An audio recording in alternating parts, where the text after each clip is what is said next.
Hi guys, today I'll be doing a tutorial on how to make pixelated animations.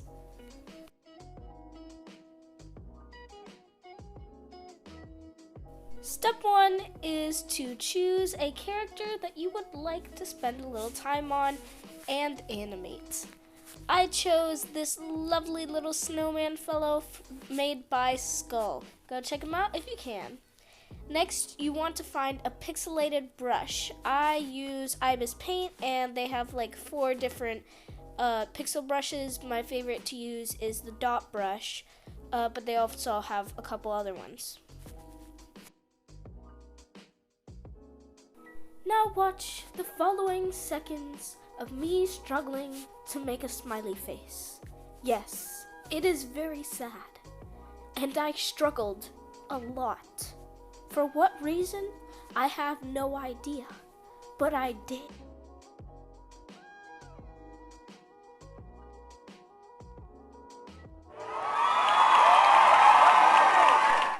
Thank you. Now to the next step. The next step is separating our layers to animate. So I am very poor and very broke, and therefore I do not have more than 3 layers on my Flip-A-Clip. No, sir, I'm very cheap and don't get upgrades. So anyways, so I had to be a bit flexible and add some objects on the same layer. As long as they're not too close, it's normally fine. But normally what you want to do is you want to separate it by the head, body, tail, ears. That's the classic stuff.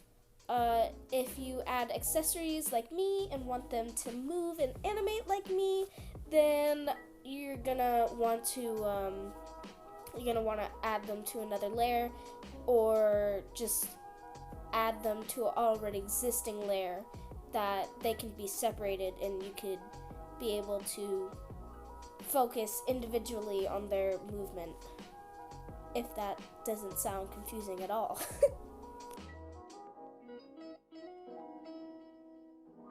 Next step is to just draw your layers and enjoy this following speed paint.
Alrighty, now that is over, you're going to want to go to your animating software.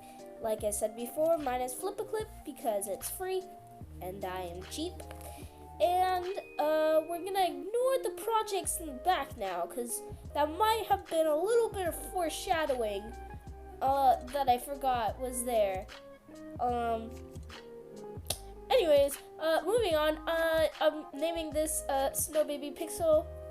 Because I name all my pixel animations the character's name and then pixel, and then I have a pixel background that you can also make on your drawing software with the pixel brush, and then you're just gonna collect those layers.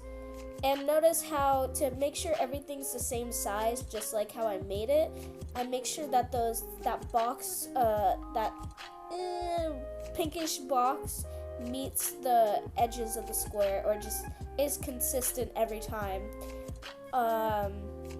so that it's nice and consistent and I don't have like a bigger tail than what I had originally intended.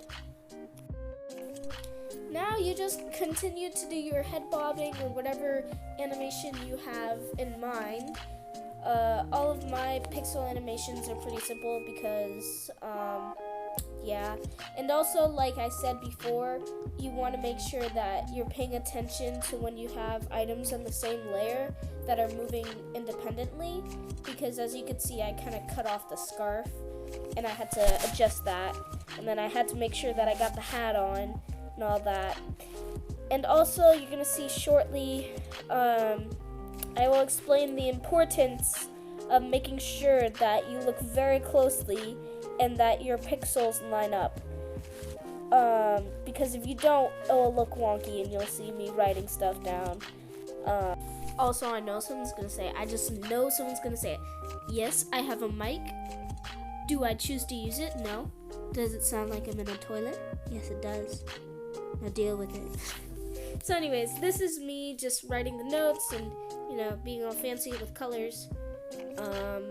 So you want to make sure that it doesn't move side to side, because if it moves side to side just the slightest bit, it's fine. It looks more clean and crisp when you have everything lined up. It looks sort of, I don't know. Yeah, wonky is a good word.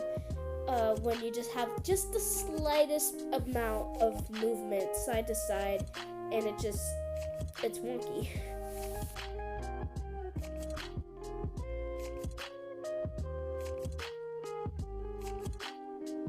A few moments later. And it's done. I hope you guys enjoyed and learned a couple new things. Bye, guys.